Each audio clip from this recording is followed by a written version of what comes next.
ಎಲ್ರಿಗೂ ನಮಸ್ತೆ. ನಾನು ಸೂಪರಾಗಿದ್ದೀನಿ, ನೀವು ಕೂಡ ಚೆನ್ನಾಗಿದ್ದೀರಾ ಅಂತ ಭಾವಿಸ್ತಾ ಇವತ್ತಿನ ವ್ಲಾಗ್ನ ಸ್ಟಾರ್ಟ್ ಮಾಡ್ತಾಯಿದ್ದೀನಿ. ನಮ್ಮ ಮನೆಯಿಂದ ತುಂಬ ನಿಯರಲ್ಲಿರುವಂತಹ ಆಂಜನೇಯ ಸ್ವಾಮಿ ಟೆಂಪಲ್, ಪಂಚಮುಖಿ ಆಂಜನೇಯ ಸ್ವಾಮಿ ಟೆಂಪಲ್ನ ಕಳಸಾರೋಹಣ ಇತ್ತು. ಸೊ ಬಂದಿದ್ವಿ ನಾನು ಮತ್ತು ನನ್ನ ಹಸ್ಬೆಂಡು.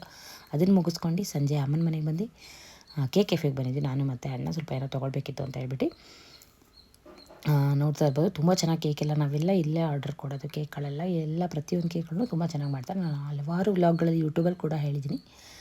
ನಮಗೆ ಬೇಕಾದಾಗೆ ಮಾಡಿಕೊಡ್ತಾರೆ ಅಂತಲೇ ಹೇಳ್ಬೋದು. ಒಂದಿನ ಮುಂಚೆ ಆರ್ಡರ್ ಕೊಡಬೇಕಷ್ಟೇ. ಅದಾದಮೇಲೆ ಹಾಗೆ ನಿಯರಲ್ಲಿರುವಂಥ ಗುಡಿ ಎಂಪೋರಿಯರಿ ನಾವು ತುಂಬ ದಿನದಿಂದ ನೋಡ್ತಾ ಇದ್ವಿ, ಬಟ್ ಬರೋಕ್ಕಾಗಿರಲಿಲ್ಲ. ಸೊ ನೋಡ್ಕೊಂಡು ಬರೋಣ ಹೇಗಿರುತ್ತೆ ಅಂತ ಹೇಳ್ಬಿಟ್ಟು ಬಂದ್ವಿ ನಾನು ಮತ್ತು ಅಣ್ಣ.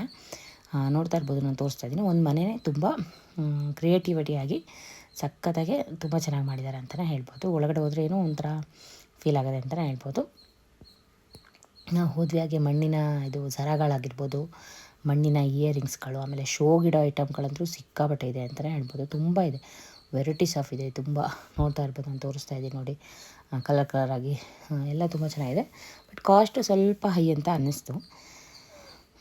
ನೋಡ್ತಾ ಇರ್ಬೋದು, ಮಣ್ಣಿನ ಇಯರಿಂಗ್ಸ್ಗಳಾಗಿರ್ಬೋದು, ಮತ್ತು ಮಕ್ಕಳಿಗೆ ಲಂಗ ಬ್ಲೌಸ್ಗಳು, ಆಮೇಲೆ ನಮಗೆ ಡ್ರೆಸ್ಸಸ್ಗಳು, ಅಂದರೆ ಕಾಟನ್ ಡ್ರೆಸ್ಗಳಂತೂ ತುಂಬ ಸಿಂಪಲಾಗಿದೆ.